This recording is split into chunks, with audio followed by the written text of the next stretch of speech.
So will a windfall tax end fuel poverty? That's the big question. And Tom Burke, who's with us a moment ago, thinks it could make a very big difference. What do you think? Well, some audience reaction. One viewer says, end energy standing charges, which are energy bills, even if you don't use any energy at all. Another says, there's already been a windfall bonanza from the super profits made by energy companies. Good point. The big question is, what will HM Treasury do with all the extra corporation tax they have raked in? This is a point that seems to have been completely missed by everybody. Actually, government tax revenues are much better than they thought they were going to be. Kev says, any windfall tax is temporary and will end with greater poverty, less investment, less employment, etc. Jason says, no, the government will line their own pockets. Oh, come on. And the public will get nothing. Well, I do understand that confidence in politicians is low. David Davis, veteran MP from Holder, Price and Howden, can confirm that, I'm sure. Yeah, I thought you wrote that last one yourself. Well, and this is the great thing, we get a variety of views from the public, and we enjoy having them with us. We were up in your part of the world a couple of weeks ago. We were in Hull doing a live show from Hull, and it was interesting. People were very, very concerned, fearful about the cost of living, fearful. Well, they're right to be. About what their energy bills are going to be. I mean, I grew up in a household where what you got to eat on Thursday night was down to how well balanced your budget had been the week before. You know, it was that was when we had weekly pay packets. Yeah. And people are still in that category. You know, people still do have to worry about heating and eating at the same time. Yeah. And it's big. I mean, that's the other thing. It's big. I mean, you asked me to talk about, amongst other things, about windfall tax. You know, if you raise a windfall tax, it's 1 or 2 billion. Here we're talking about 12 to 20 billion, the sort of money you need to fix this. You know, and I'm not just saying fixing it for the poor, which of course you've got to do. You've got to fix it for the rest of society. But here's the point, David. The windfall tax, pushed hard by Labour, supported by the SNP, Lib Dems, Uncle Tom Cobley and all. Yeah. And actually, the snapshot view of the public is, what a great idea. Yeah. So why are the public wrong? Well, number one, the big issue for the coming year is going to be growth, which is down to investment, business investment and so on.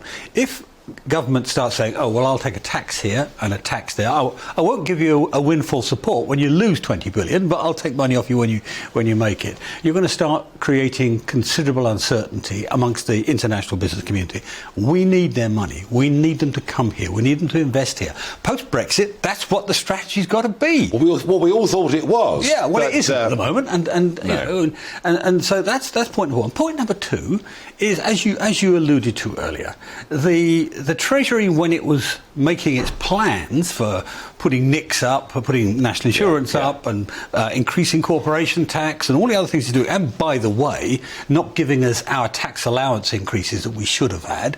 Dragging more and more people into top rate tax. Pretty much doubling by the end of the Parliament the number of people in top rate tax. You know, people who don't think they're rich at all. All of that means this year we got a record tax take. A record, not just higher than we thought, but a record. It was 95 billion more than we thought.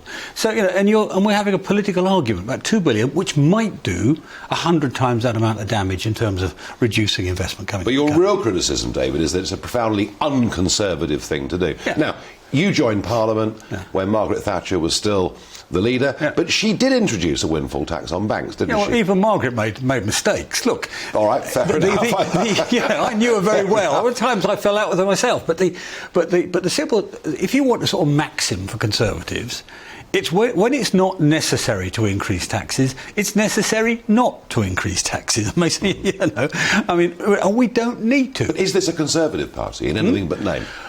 Well, the trouble is, Nigel, it's been driven off I mean, bear in mind, in our manifesto, we promised not to increase a whole range of taxes, which we have now increased, as it turns out, unnecessarily. It was a Conservative manifesto, it just hasn't been a Conservative delivery. You know, and there's a lot of my party, you'll know a lot of them, you know, the red wall seats and so on, who want to see us get back to proper Conservative principles. Because, you know, they take the view that, you know, the people who vote in red wall seats are no different to people who vote elsewhere. You know, they want an efficient government, they want a straightforward government, they want a low tax government. Law and order, they want law and order, they want proper delivery, they want all of those things. I mean, the Partygate thing, David, the Partygate thing kind of went on and on and on. Yeah. But Let's just have a quick look at this clip. This was the 8th of December last year in the House of Commons. Just watch this exchange. Pharmacists, as he rightly says, up and down the country, and we have 1,500 community pharmacies vaccinating people near where they live. I know that the NHS are considering the need to support more pop-up clinics where there's a need. I'm happy to arrange a meeting with him and the Vaccines Minister to discuss this further. Catherine West. Thank you, Mr. Speaker. Will the Prime Minister tell the House whether there was a party in Downing Street on the 13th of November? Prime Minister. Mr. Speaker, no, but I'm sure that whatever happened, the guidance was followed and the rules were followed at all times. Dr. Luke Evans.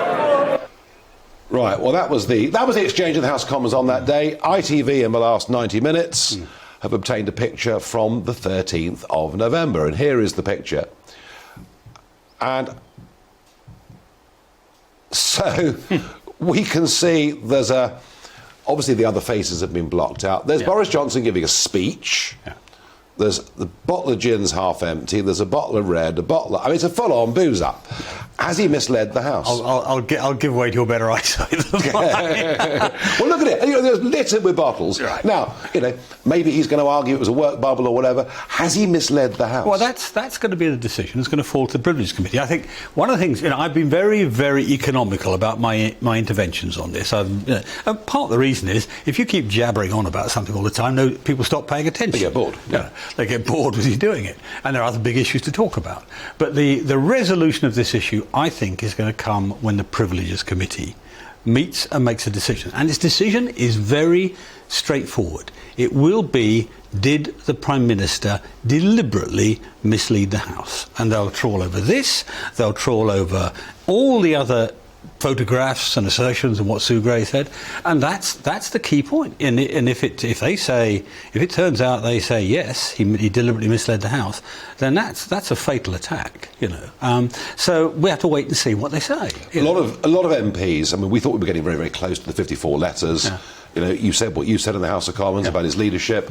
A lot of those MPs that had withdrawn support from Johnson reintroduced that support recently. Where do you stand? Well, you know what happened on the day. People have forgotten what happened on the day I made my intervention. The other thing that happened that day was a member of the Conservative Party crossed the floor. From Bury, and the effect of that was to make everybody recoil. Are we being disloyal, not just to the Prime Minister, but to the party at large, and indeed to our own voters? All right, and so that's what happened. That's what I think that was, of all the things that I talked about, that was the biggest thing. Christian really. Wakeford, that's right. Yeah. Now I think that a load of people now, I mean, MPs like somebody else to do the dirty work for them. No, I get all that, but what's your position? I think that my position is the same as many others, that we'll make a clear decision when we get that committee decision, because it's unavoidable. It's a yes, no. Everything else.